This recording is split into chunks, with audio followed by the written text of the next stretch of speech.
Hi, and welcome to the Alabama Department of Public Health State Laboratory. I'm Hannah. And I'm Mark. Today we're going to take a behind-the-scenes look at what goes on here at the Bureau of Clinical Laboratories. Hello everyone, I'm Dr. Sharon Massengale, and together with the Assistant Laboratory Director, Dr. Aretha Williams, we manage the day-to-day operations of the Bureau of Clinical Laboratories here at the Prattville location and in Mobile. So what does that mean exactly? It means that we ensure that testing provided here meets the highest quality standards possible for specimens received from healthcare providers, and we ensure accurate and timely results for their patients. We test specimens from providers throughout the state. Now, speaking of our providers, the testing we provide mostly supports the Alabama Department of Public Health programs. Just to name a few, of course, we provide newborn screenings for nearly every baby born in Alabama. We test specimens submitted for childhood lead poisoning prevention program. If there is a foodborne outbreak or a pandemic, we provide testing to determine the causative agent for the outbreak. We even help physicians diagnose TB in symptomatic patients. Not only do we provide testing for clinical specimens, but also environmental tests to include rabies, water, and dairy. When there are white powder events, we test those specimens too. So today, you will get a glimpse of what we do at both locations of the Alabama Department of Public Health Bureau of Clinical Laboratories. Enjoy your virtual tour. Can you tell us your name, what division you work for, and what that division does? Yes, my name is Stacy Hall, and I'm the manager of the Microbiology and Mycotics division. We are responsible for identifying respiratory and non-respiratory specimens for tuberculosis and non-tuberculous mycobacteria. We also perform susceptibilities on the isolates that come out, TB. The mycotic section culture specimens for the identification of yeast and molds, and we also identify flu A, flu B, RSV, and COVID. My name is Michael Huff. I'm the supervisor for the Clinical Chemistry Division here at the BCL. Within that division, we have three sections. We have the chemical terrorism, pediatric blood lead, and clinical chemistry. Clinical chemistry is the various blood tests you would get for screenings of HIV, HCV. We do clinical profiles, metabolic comprehensive panels, and we do things like flow cytometry and differentials. The chemical terrorism section is for chemical exposure response throughout the state. So if there's ever an incident, that unit would be called up to do testing on samples coming in from outside. The pediatric blood lead is probably the more busy, loaded one because we have a lot of young pediatric patients, 3 and under, that have cases where we do screening for lead and we find it. So when our division finds lead, we report it to the environmentalists downtown. The environmentalists have a group of people that go out, test the home for lead, and we do follow-up testing for the infants to make sure that they're getting their blood levels back down. Hi, my name is Evelyn Jeter. I'm the division manager for the Microbiology division. We use conventional and molecular and genomic methods to detect and classify pathogens.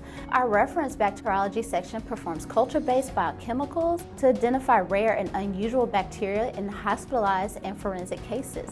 This section also tests for the gonococcal isolate surveillance project and performs further characterization for the carbapenem-resistant organisms. We also do both active and passive surveillance testing to identify the causative agents for foodborne and respiratory outbreaks. And as a participating PulseNet laboratory, whole genome sequencing helps connect relatedness between cases and possible sources. The serotype for influenza and variant types for SARS-CoV-2 are also determined. Testing is conducted to subtype and genotype other vaccine-preventable diseases. We use microscopy to identify parasites and perform PCR to detect vector-borne diseases. Our rabies lab tests animal carcasses to provide routine advisement of precautions. And as a member of the Laboratory Response Network, We are always adapting our testing capacity to keep up with the emerging infectious diseases affecting public health. I'm Daryl Progress. I work for the logistics division, and we are over specimen receiving, safety and security, and facility operations. And specimen receiving, we receive all the specimens that come into the laboratory, or almost all the specimens that come into the laboratory. We sort them into what division they go to, and then we take the temperatures and do the initial specimen processing, the pre-analytical processing for the STD division, and COVID and a few other things. My name is Gene Cook. I'm a senior microbiologist with the Sexually Transmitted Disease Division here at the BCL. We test for HIV, for syphilis, for gonorrhea, for chlamydia, and trichomonas. We use Bioplex 2200 for testing the HIV and the syphilis, and we use Panther made by Hologic to test the chlamydia, gonorrhea, and trichomonas. About how many specimens do you get during the day? Usually about 1,000 specimens a day. My name is Olivia, and I work for the Sanitary Bacteriology Division. We contain both environmental services and media prep branches. In the environmental services, we receive water samples that we perform bacteriological analysis on to meet the EPA requirements. We also receive private well clients and perform analysis on their samples too. For the dairy side, we perform bacteriological analysis and other tests to ensure that the dairy products meet the FDA regulatory guidelines. We also receive water samples and perform fluoride analysis monthly. We ensure that these fluoride samples meet the CDC requirements. Also, we house media branches, and our media branch prep section preps media for both Mobile and Prattville laboratories. Hello, my name is Craig Culpepper. I'm the lab manager at the Mobile Division Laboratory. We are located in Mobile, Alabama. Here at the Mobile Lab, we do environmental and clinical testing. For environmental testing, we do wastewater COVID testing. We do brevetoxin ELISA testing. We also do oyster growing water testing for fecal coliform. Also, we do shellfish, oyster and crab meat testing for fecal coliforms and E. coli. We also do wet storage, which is defined as UV treated processed water testing for total coliforms. We also do beach waters, recreational water testing for Enterococcus.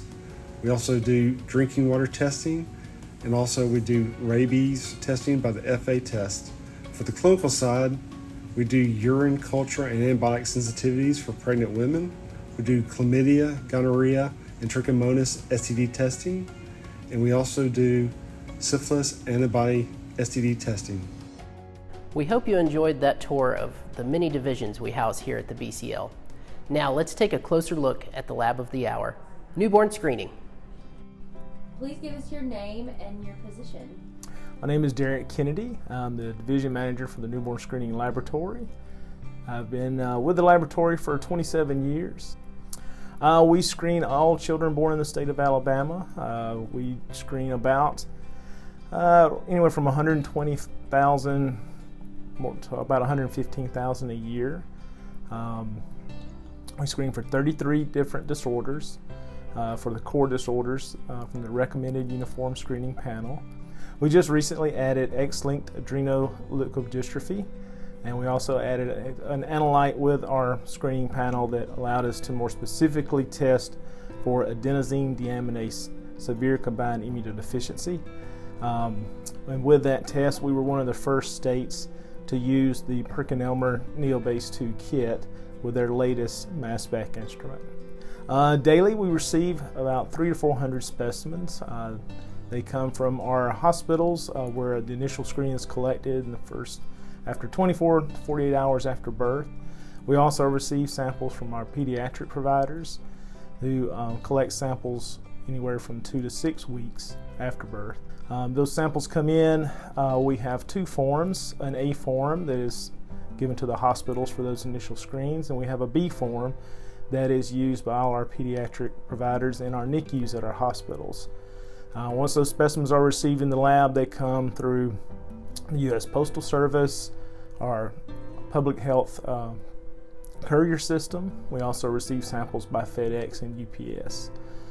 Those samples come in, the staff open all that mail, they sort it, they go through the demographics, looking to make sure all the vital information is available. Specimens that are received in the laboratory are reviewed for specimen quality.